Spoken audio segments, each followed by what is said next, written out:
आणि निवड दुर्दैवीच नाही तर एक वेगळ्या प्रकारे शासनाच्या माध्यमातून असणारी दादागिरी. खरं तर सूर्यवंशी असू दे का देशमुख असू दे, ते कुठल्या जातीचे आहे आम्हाला माहीत नाही,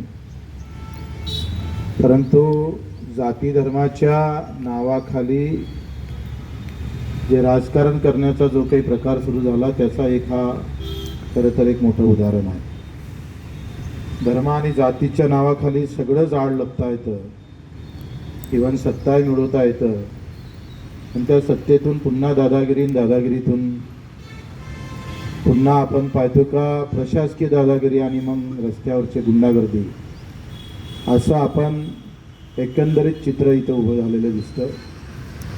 काहीच होत नाही सत्ता असली म्हणजे, असा जो लोकांमध्ये भय आहे, लोक घबरावतात आहे का सत्तेपुढे शहाणपणा चालत नाही, ती म्हण जणू काही आता अधोरेखित झाली की काय, अशा प्रकारची अवस्था आता निर्माण झाली आहे.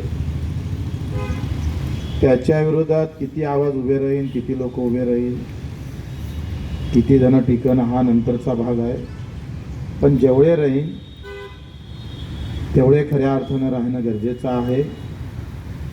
त्या लाखाच्या फौजीमध्ये इथं उपस्थित असणाऱ्यांचे जी काही लोक आहे त्यांचे मी आभार मानतो, त्यांनाही धन्यवाद देतो का आपण हे पाऊल इथं टाकलं. तसं किमान निषेध नोंदवण्याचं जो काही खारीचा वाटा आपण उचलला त्याबद्दलही आपले आभार मानतो. आणि निश्चितच या विरोधात एखादा सगळे मिळून जिल्हा मिळून महाराष्ट्र मिळून एखादी मोठी बैठकाचं आयोजन करणं गरजेचं आहे.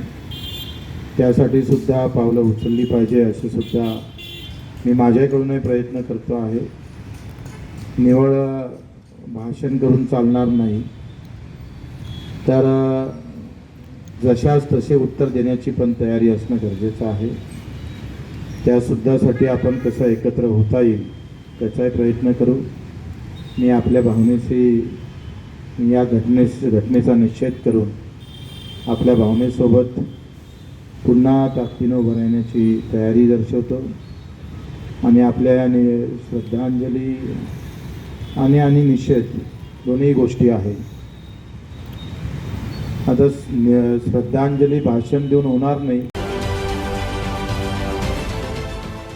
देश विदेशातील प्रत्येक घडामोडींचे लाईव्ह अपडेट मिळवण्यासाठी आता साम टीव्हीच्या सर्व सोशल मीडिया प्लॅटफॉर्मला लाईक, फॉलो आणि सबस्क्राईब करा. तसंच सर्व नोटिफिकेशनसाठी बेल आयकॉन प्रेस करायला विसरू नका.